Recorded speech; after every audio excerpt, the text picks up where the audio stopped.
Over the last 7 years of pioneering, we have been giving ourselves to plow in this nation to release a witness of Jesus' greatness and beauty. In the midst of all the things that we have in Singapore, our effort is to really bring forth a witness of the greatness of God through the place of ministering to the Lord, through a place of worship and prayer.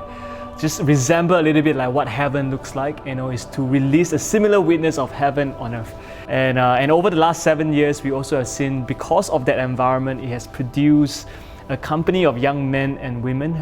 who have been given over to the fact that Jesus is so great and is so magnificent and is so beautiful that they will give themselves to see this man fulfill his calling.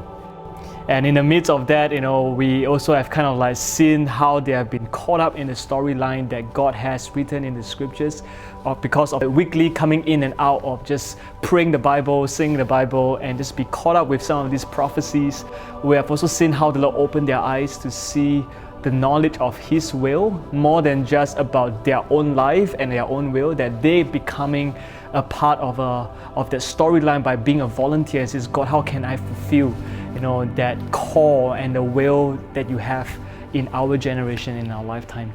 And we know that John the Baptist was that voice of one crying in the wilderness, that God has raised him up in an appointed time and day for his first appearance. And likewise, I believe in his second coming, Jesus is going to raise up a company, not just one. In fact, John, I believe, was a prototype of what it is going to look like at the end of the age, where it's not just one person, but it's a company of people who will give themselves to live a life so intentional, set apart for God in the wilderness, to minister to Him and to eat His scroll until the word becomes flesh in their hearts and their lives, that their existence actually provoke the world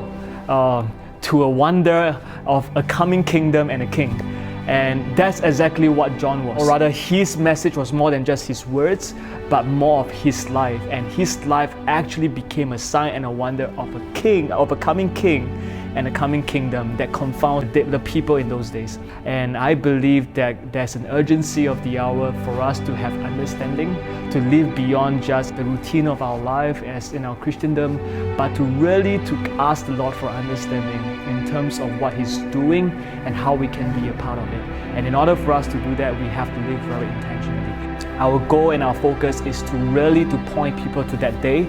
and that day is called the Day of the Lord. I believe this is the very day that everyone in the Bible look forward to, because it is the one day that God has appointed for all eyes to see the glory of God in flesh. And it's in the form of a Jewish man, and his name is Jesus. The resurrected Christ is going to once again to come in appearance of His full glory, and every eyes from every nation, tribe and tongue is going to see the glory of God in a person. And I pray that even as we go to this conference for the 2.5 days that we have, my prayer is that the same way that God opened the eyes of Paul in the road to Damascus to see Christ, the same way that God opened the eyes of John in the island of Patmos to see Christ, that causes them to live the way that they live their life that's so extraordinary. My prayer is that when you come to the conference, the Lord will open your eyes like how He opened their eyes, so that you can live like they live. So I just want to invite you to come this coming conference on the 18th to the 20th of July to just be a part of what God is doing in our community. And my prayer is that more than just a conference, that you will be caught up in the story that God has written for thousands of years, that we can play a part to finish the task and to bring back the King. So I'll see you there.